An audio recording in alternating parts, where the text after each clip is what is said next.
এই শীতের মধ্যে কি আপনাদের অ্যাডেনিয়াম গাছের পাতা হলুদ হয়ে ঝরে পড়ে যাচ্ছে এবং কোনো কুড়ি হচ্ছে না? যদি কুড়িও হচ্ছে সেই সমস্ত কুড়ি ঝরে পড়ে যাচ্ছে, গাছে কোনো বৃদ্ধি নেই, গাছে কোনো নতুন পাতা নেই, একদম চিন্তা করবে না। আজকের এই ভিডিও যদি সহযোগ মনে করে আপনারা দেখে নিন, তাহলে কিন্তু খুব উপকারী হবে। গাছে নতুন পাতা এবং ফুলের কুড়িয়ে কিন্তু গাছ ভরে যাবে, আপনারা নিজেই চিনবেন না আপনাদের গাছের মধ্যে এক সপ্তাহ পর রেজাল্ট। তো আজকে আমি যেই খাবার শেয়ার করব সেটা হলো একদম অর্গানিক খাবার, আপনাদের সকলের বাড়িতেই পেয়ে যাবেন। আর এই খাবার কিন্তু এক সপ্তাহের মধ্যেই কাজ করবে, এরকম চকচক করে তুলবে আপনাদের পাতা। পাতা দেখে কিন্তু বুঝতে পারবে না, ও সবাই ভাববে যে প্লাস্টিকের পাতা। এমনই সুস্থ করে দিব আপনাদের গাছ, একদম অবাক হয়ে যাবেন রেজাল্ট জেনে। তো বন্ধুরা, যারা নতুন এসেছেন আমার চ্যানেলের মধ্যে, অবশ্যই আমার চ্যানেলটিকে সাবস্ক্রাইব করে আমার পাশে থাকবেন, কারণ এটা আমার নতুন চ্যানেল, আমাকে সাপোর্ট করবেন এগিয়ে যাওয়ার জন্য। আর বন্ধুরা, ভিডিওটা একদমই স্কিপ করবেন না, যদি স্কিপ করে ফেলেন গুরুত্বপূর্ণ অনেক জিনিস মিস আউট করে ফেলবেন। চলুন বন্ধুরা, ভিডিওটা তাহলে শুরু করা যাক।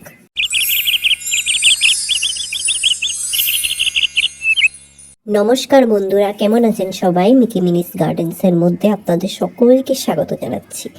বন্ধুরা, আজকের আমার ভিডিওর বিষয়বস্তু হলো শীতের মধ্যে আপনারা অ্যাডেনিয়াম গাছের মধ্যে কি কি পরিচর্যা করবেন এবং কোন পরিচর্যা করলে সবচেয়ে ভালো রেজাল্ট আপনারা পাবেন। তো শীতের মধ্যে কিন্তু অ্যাডেনিয়াম গাছের কিন্তু পাতাগুলো কিন্তু হলুদ হয়ে ঝরে পড়া শুরু করে দেয়, এটা কিন্তু খুব কমন একটি ব্যাপার, তা নিয়ে একদমই টেনশন নেবেন না। আপনাদের যদি নতুন পাতা যদি গ্রোথ হচ্ছে এবং নতুন ছোট ছোট পাতার মধ্যে যদি হলুদ হয়ে যাচ্ছে, তখন কিন্তু ভয়ের ব্যাপার। তার মানে বুঝে যাবেন যে গাছের মধ্যে কিন্তু ফাঙ্গাসে অ্যাটাক করে নিয়েছে।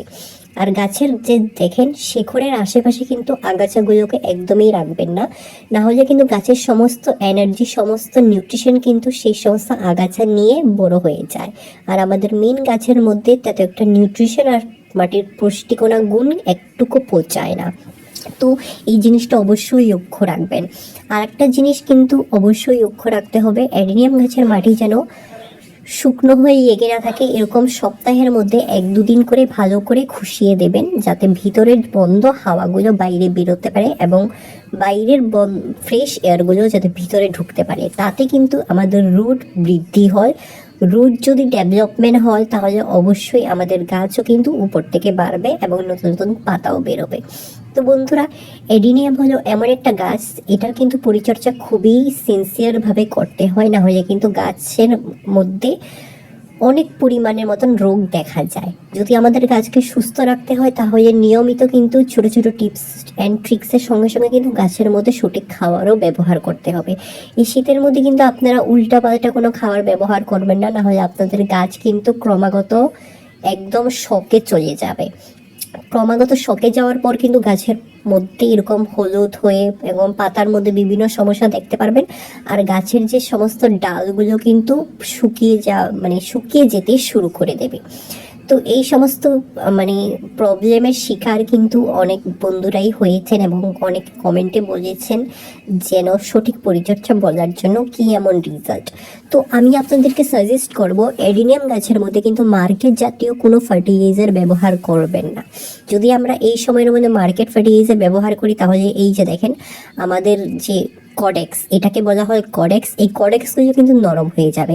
আপনাদের গাছ সুস্থ আছে কি না সেটা জানতে গেলে কিন্তু কডেক্সগুলোকে এরকম চেপে চেপে টিপে টিপে দেখতে হবে। যদি শক্ত থাকে কডেক্স, তাহলে বুঝে যাবেন যে আপনাদের গাছ সুস্থ আছে। আর যদি সুস্থ নয়, তাহলে কিন্তু আপনাদের কডেক্স নরম হবে।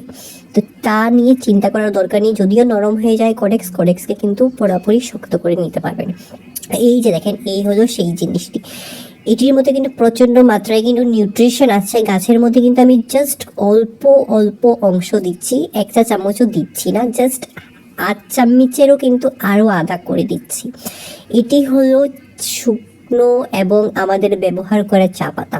এই চা পাতাগুলোকে কিন্তু আমি অনেক দিন অবধি স্টোর করে রেখেছি। আপনারা 10 থেকে 15 দিন অবধি স্টোর করে তারপর গাছের মধ্যে ব্যবহার করবেন এবং অতিমাত্রায় নিউট্রিশন কিন্তু গাছের মধ্যে দেবেন না, কারণ এগুলো কিন্তু অ্যাডেনিয়াম খুব সেন্সিটিভ গাছ। ছোট ছোট পটের মধ্যে কিন্তু পট হিসেবে কিন্তু আপনাদের দিতে হবে। তার পরবর্তীতে কিন্তু নতুন নতুন কুড়ি কিন্তু অবশ্যই আপনারা দেখবেন, তাও 1 সপ্তাহের মধ্যে। এই সমস্ত গাছের মধ্যে কিন্তু ফুল ফুটে শেষ হয়ে গেছে, এখন আবার নতুন নতুন কুড়ি আসা শুরু করবে। তো বন্ধুরা, যদি আপনাদের এই ভিডিওটা ভালো লেগে থাকে তাহলে অবশ্যই আপনারা আপনাদের প্রিয় গার্ডেনিং ফ্রেন্ডসদের সঙ্গে আমার ভিডিওটা শেয়ার করবেন, আর অবশ্যই আমার পাশে থাকবেন, কারণ এটা আমার নতুন চ্যানেল। আমি আপনাদের সঙ্গে কিন্তু সমস্ত ঘোরা টোটকাই শেয়ার করে থাকি। তো সবাই ভালো থাকবেন, সুস্থ থাকবেন বন্ধুরা। পরবর্তী একটা নতুন ভিডিও নিয়ে, আবার নতুন টিপস অ্যান্ড ট্রিক্স নিয়ে খুব শিগগিরই আপনাদের সঙ্গে দেখা হচ্ছে। সবাই ভালো থাকবেন, ধন্যবাদ।